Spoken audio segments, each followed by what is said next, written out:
আসসালামু আলাইকুম। আশা করি সবাই ভালো আছেন। মুই বরিশাল সোনিয়া চইলা আসলাম একটা ব্লগ ভিডিও নিয়ে।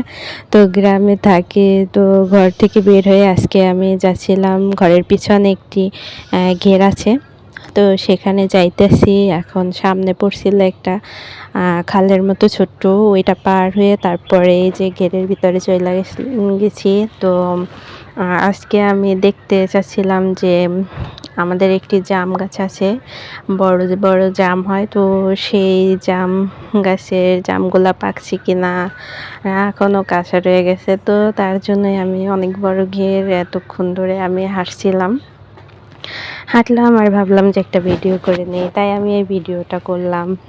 জানি এসব ভিডিও কারো পছন্দ না, আর গ্রামে যেহেতু থাকি এসব ভিডিও ছাড়া অন্য রকমের যে শহরের কোনো ভিডিও দিব তাও তো সম্ভব না, কারণ আমি সবসময় গ্রামে থাকি।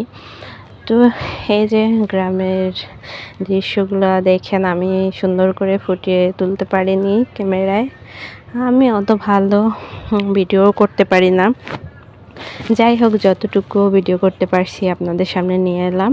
এই যে আমি ঘেরের ভিতর দিয়ে যাইতেছি এখন। এই যে আমার পাশে দেখতেছেন যে সাজনা গাছ, অনেকগুলো আমার সাজনা গাছ, সাজনা ফল এবং সাজনা শাক আমার অনেক বেশি পছন্দ। আমি কিন্তু দু একদিন পরে পরে এখান থেকে গিয়ে সাজনা শাক এনে রান্না করে খাই। আপনাদের সাজনা শাক কেমন লাগে অবশ্যই কমেন্ট করে জানাতে পারেন। আর সাজনা শাকে কিন্তু অনেক উপকার আছে, সেটা আপনারা সবাই জানেন। আর এই যে আমি দেখেছিলাম, এই যে আমাদের জাম গাছটা, এই জাম গাছে এখনও জামগুলো ছোট ছোট রয়ে গেছে, কবে বড় হবে আর কবে খাবো আল্লাহই জানে। যাই হোক, তারপর আমি একটু ভিডিও করে নিয়ে চলে আসলাম, কি আর করার। ওই পাশে গেছিলাম, ওই পাশে আমাদের বড় একটি খাল আছে, তো ওই খালটা অনেক বড়, আর ওখানে অনেক কচুরিপানা, তো আমি আর ওদিকে যাইনি। এই যে ঘেরের ভিতরে দেখছি আবার এই যে মাটি কেটে আবার নালার মতো করে দিছে, এখানে কিছু হয়তো বা লাগানো হবে, তো আমি সেখানে গিয়ে একটু ভিডিও করলাম। এই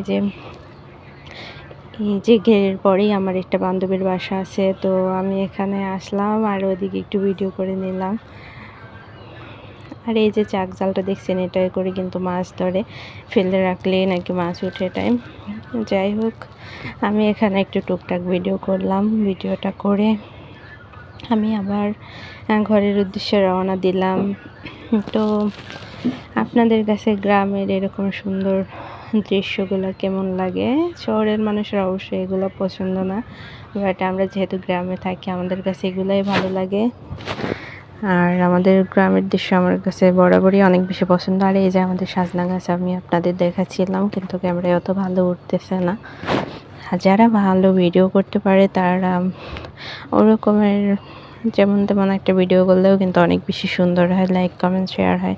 কিন্তু আমি যেহেতু ভালো ভিডিও করতে পারি না, আমার ভিডিওর কোয়ালিটিও ততটা ভালো না, সেজন্য আর আমার ভিডিও কেউ দেখেও না এবং আমার ভিডিও ভালোও হয় না।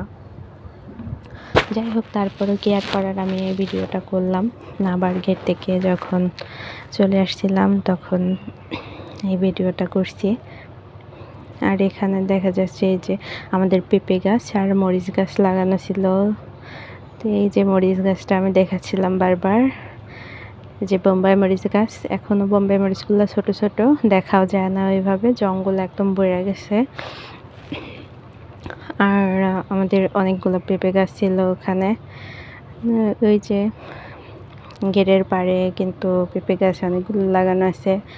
তো আমি ওখান দিয়ে চলে আসলাম, এই যে প্রায় বাড়ির কাছাকাছি চলে আসছে। তো আপনাদের কাছে এই ভিডিওটা কেমন লাগছে অবশ্যই কমেন্ট করে জানাবেন। ভালো লাগলে লাইক কমেন্ট শেয়ার করে দিবেন। আর যারা আমার ভিডিওগুলো দেখতে চান না তাদের কাছে একটু রিকোয়েস্ট করব যে প্লিজ আমার ভিডিওগুলো দেখে একটু লাইক কমেন্ট শেয়ার করবেন। আমি যেহেতু নতুন ভিডিও বানাই, এর জন্য ভিডিওর কোয়ালিটি হয়তো বা ততটা সুন্দর করতে পারি না। আর এই যে আমি ঘের থেকে আসার সময়, এখান দিয়ে আসার সময় যে কী ঝামেলা, এখানে একটা গাছের মতো দেওয়া ছিল, এই গাছটা মানে গাছপাড়ে যখন আসি এপাশে মনে হয় যে আমি এখনই পড়ে যাই। যাই হোক, সবাই ভালো থাকুন, সুস্থ থাকুন, আসসালামু আলাইকুম।